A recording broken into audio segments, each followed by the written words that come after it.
just a split second late. The hat's already backwards today, which means we're already working. That's how we roll. Today we're talking about some EV stuff, court cases, dealers hosting days, trolling other pickup trucks. So it was kind of like a fun day in the news. Was that like a Tuesday roll that was like, and yeah, we're trolling pickup. Tuesday, I'm trying to think. And it's well, the reason is because realized I don't have my show notes up at all while I'm watching the show, which is a big no because no. Our show notes document, it's not like any other like Google sheet where you can just click it and it pops open in 3 seconds. No, because our show notes document basically includes all of our show notes from the beginning of this show, meaning it's about 700 pages. Not even kidding. 644 pages. Okay. How do we turn this into a book or something? An anthology. ChatGPT, make this into a cool book about the last 2 years of auto. Wham! Oh my gosh. What are we thinking? Well, we can't get that much information into ChatGPT. You can. Oh, he's got API connections. Okay. Okay. Well, maybe we'll get back to that. The cool thing about the show note is, so when did we figure out the real power of the show notes was like late? Was it late last year or early this year? A gentleman named Jimmy Douglas reached out and sent a LinkedIn DM. He's actually used to be the director of Tesla's used car strategy and something else. And he reached out and we were going to be at the Reuters event. And he said, "Hey, I just wanted to say hi to the guy that was talking about me on their show." And I was like, "Oh, the Tesla guy reached out." And I'm like, crap, what did we say? What did we say?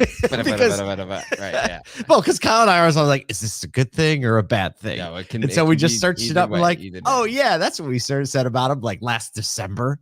And yeah, he's actually going to be at ASOTU CON. We actually became pretty fast friends at the Reuters event. Really cool guy. We're excited to talk about some of the things he's doing. I think he's stealth mode on a startup right now. And he kind of told us what it's about. And I think he's going to reveal his progress at ASOTU CON this year. September 26th and 27th in Baltimore. Listen, you have to be there. You just have to be there. You got it. We're going to have so many rooftops represented and so many industry leaders like Jimmy sharing things for the first time at this amazing venue where we're going to learn together. We're going to workshop together. We're going to talk to actual practitioners who are doing fixed ops and digital marketing and CDPs. All of them are going to be like opening up the treasure chest in a very collaborative environment. You can go to ASOTUCON.com right now. Actually, Kyle, David Kain had some things to say this morning about it. Just with the simplicity and precision of a Kentucky gentleman, only David Kain can have with words. Throw it up there and we'll read it here. Because I told Kyle about it right before the show. Oh man. So he says, when I look at the plans the ASOTU team has put together for their event next month, I can already feel FOMO setting in. Unfortunately, he can't make it. He had prior commitments. We did ask him though. We did ask him. My friends, Paul J. Daly, Kyle Mountsier, Mark Sorlo, and Jordan Cox have chosen a new event path that may make some among us feel out of sorts. We get it. Okay. But I encourage my friends and clients to embrace it, put a smile on your face, and absorb the positive vibes. Here's the trigger sentence. This is great. You have time to make plans and attend. And that is just like, it's true. You got 30 days. We do things in 30-day cycles in automotive. Actually, it was funny because we were talking to the venue and the hotel, and they were like, hey, is everybody going to kind of get their hotels? And we were like, yeah, we've sold more tickets already than what you guys have available. And we're like, oh, that's right. In dealership world, actually, the conference doesn't even exist till September 1st. Yeah, that's so true. Because we have dealers who are close with us. Who are like, they're speaking. They're like, we're bringing 10 people from our store. We're bringing a whole truckload. And they're like, I should probably get tickets and start to think about travel. Right. That was last week. And we were like, oh yeah, that's right. That's how it works around here. So yeah, we hope that you'll be in that group. Go to ASOTUCON.com, get your tickets. It is going to be a working party, I guess is the best way. South by Southwest for retail automotive. And David Kain, we made one critical mistake with you this year. And it's the fact that we underestimated your level of pre-booking and popularity because we thought we asked you early enough, but it wasn't. So this year, after ASOTU CON 2023, we're gonna like get a date for 2024 and put our flag in the sand really quick and just scoop up all the people that we were just a little behind the 8 ball. Anything else we should talk about the news at some point today? What? Speaking of being behind the 8 ball. Stop. We're going to segue into first. Maybe. Sorry, that was too good. Tesla is set to defend itself in its first trial involving an autopilot fatality. Crucial test for CEO Elon Musk and the technology he's promoting so I guess open-handedly across the internet. The first of two trials scheduled for mid-September in a California court will scrutinize a 2019 crash where a Tesla Model 3 veered off the highway, struck a palm tree, and it burst into flames, resulting in the death of the owner and some serious injuries to two passengers. It accuses Tesla of knowingly selling a car with defective autopilot. They obviously have denied liability for that accident and the other one, which where Tesla ran into a semi-truck. You probably remember that one as well. Yep. Tesla clearly states, they stated it in the past, and they reiterated, they said there is no self-driving car on the road today. They're like, it doesn't exist. So another interesting point of the case is that it is positioning Elon Musk personally as the leader of the engineering team behind the autopilot technology, obviously challenging his reputation as an engineering leader and putting him front and center in the allegations. So, late last week, he was actually live streaming a test of the new full self-driving beta version 12, where he apparently had to take control of the vehicle before it ran a red light. And also he pulled up Mark Zuckerberg's address on his GPS. So he said it's not doxing if you just Google it. He's like, I just Googled it right there on the screen. Here's the thing. This one, they have called the full self-driving a beta since the beginning. Yeah. So it's at least very clear to me, maybe it's because we're involved in auto, that this has constantly been a test, a trial, a does it work type thing, and that there have constantly been issues. Now, I think this actually has broader impact to the industry, and this is why I'm paying attention to this case. I don't think it's as big a deal for Elon. He'll get past it at some level, like whether legally or by financially buying out or something like that. But it has massive implications for how automakers are held responsible as we go to more and more autonomy in vehicles. And so depending on what the court decides here sets a precedent for future autonomy, whether that be full self-driving or partial self-driving. And so as an industry, we should be paying attention to what the court says here, because it's going to dramatically change the way OEMs go to market, the way that dealers sell these vehicles, the way that salespeople need to be aware of how they're talking about the technologies like radar cruise control that already exists in vehicles. Because if OEMs begin to be liable for the accidents that happen on the road, that would be a massive shift in legislation that will totally change the landscape of automotive and the technology that it brings. Well, we'll have to wait and see what happens. Whatever, we're probably certain it won't be a smooth ride. I want to say good morning to our good friend Bob Welby, who's just chiming in the comments. Good morning from commute time. He says he's the senior director of sales, product, and marketing operations at a little company we all know of called Infinity. Some of the product Infinity's coming out with is really cool. Actually, we don't talk about Infinity enough. No, we don't. All right, maybe this is enough to get it on the radar. Some Infinity and I think we do, Bob. You just show this episode to your boss and be like, "See, I'm doing the hard work right now of getting on the Automotive Troublemaker," because it's really, really hard to do these days. All right, let's move on to the next story. So this is a fun one, right from the dealership world, the front lines. As the emergence of more and more EVs continue, many progressive dealers are leaning into the trend by preparing themselves, their teams, and their communities for whatever's in store, whatever that is. Full self-driving, not full EV adoption, hybrids, whatever. One dealer at the forefront is Liza Borges. You know her. We have her on the show quite a bit. Good friend, ASOTU investor, and owner of Carter Myers Automotive, a 23-plus store. I think it's at 23 and growing. It's hard to keep up. Store group headquartered in Charlottesville, Virginia, who executed a great idea last week. You may have seen it on LinkedIn, an EV Bootcamp. Here's we're going to read a quote from Liza's post.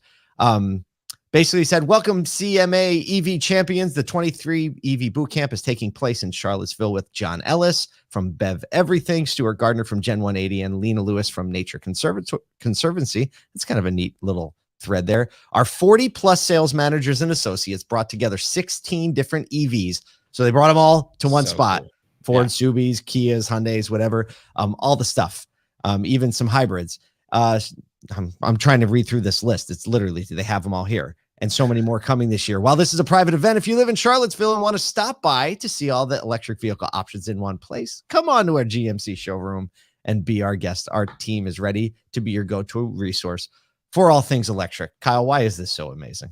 It's genius. One, because like one of the knowledge gaps that we're going to have as we continue to grow out in EVs is like we may get education locally to our brand, but maybe not broad education across the industry and across OEMs. And for a dealer group like this that's regionally focused, that has the opportunity to bring in, I think it was something like, what was it, 16 different EVs and hybrids, for the managers to understand across brands exactly what other brands are doing and bringing technology to market. It's going to make them be better equipped to serve their communities and serve their customers, and bringing in some outside influence. We have John Ellis actually this morning gives provides a lot of content to the industry, both on the economic side and on the EV side. And we actually weekly have some stat updates in our email. And so his insights and his understanding from his time at Cox into the EV market. And then I love the Gen 180 and the Nature Conservancy.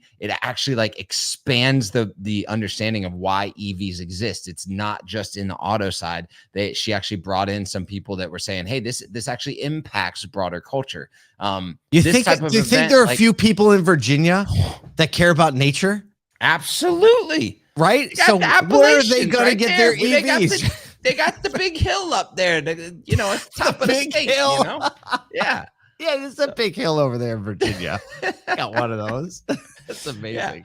Yeah. And I think, I mean, the real win here would be to like do this next month and invite the whole community. Consumer Day. Like, it's just a massive. It would because like when you really learn stuff, not when you learn it when you teach it. Right. And so now you have all these managers that came in, like, do mini ones at the stores. I mean, they have we just love it. Bravo. Thank you for showing us the way. Thank you for giving everybody just something to swing at. And, a good friend of ASOTU, John Ellis, he's on the Clubhouse room. David Long's All Things Used Cars with us every Friday. And it's cool to see him out and about in the community, like doing his thing, deploying his knowledge and helping dealers like push it down into the community. It's a good thing. Absolutely. Speaking of just pushing it down into the community. Segue. Time. That's a brutal segue. That's a good brutal. Every once in a while, we're just gonna hey, we're just gonna consider this a nod to some great trucks. The Tesla Cybertruck was yet again spotted with another wrap after having been wrapped like an F-150 a little over a week ago that we saw. It was now wrapped like a Toyota Tundra. So good. It looks really good. If you're not really watching the show, cool. Actually, I think it makes it more palatable. It does. It's like, I could. It looks like a pickup truck now. It's unbelievable. Absolutely. Yeah, you look at it and you're like, that looks like a truck, but it actually looks like a really cool Tundra. It's really, really legit. It's actually like if you took I see it like the old Avalanche. Avalanche, I knew it. Yeah. Put the Avalanche, squash it together with the Tundra.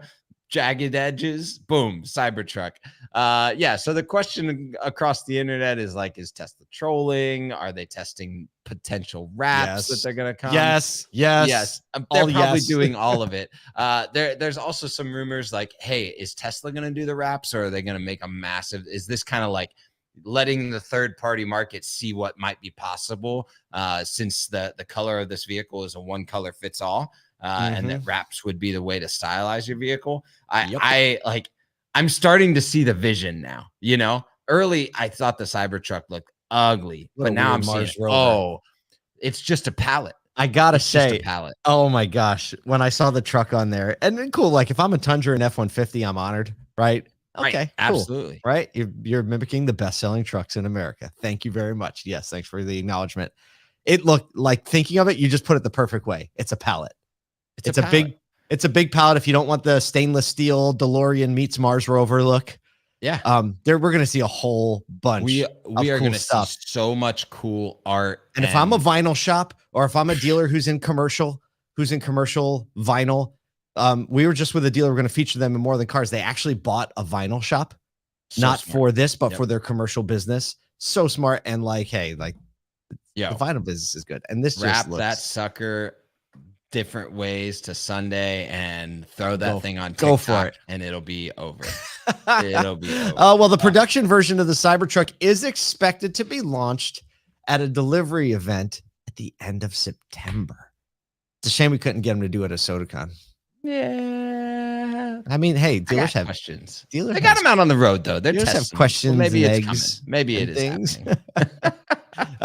Our friend George Jones in the comments says the Cybertruck will roll out just after full self-driving. Oh, that deserves one of those right there. It's so Just good. Also want to make sure we say hi to our friends Christine Robertson. Imran, good to see you here this morning. Hey, community. We get to do it every day. We get to create these more than cars moments that push down the auto industry into every aspect of life. And you should join us at ASOTU CON, by the way.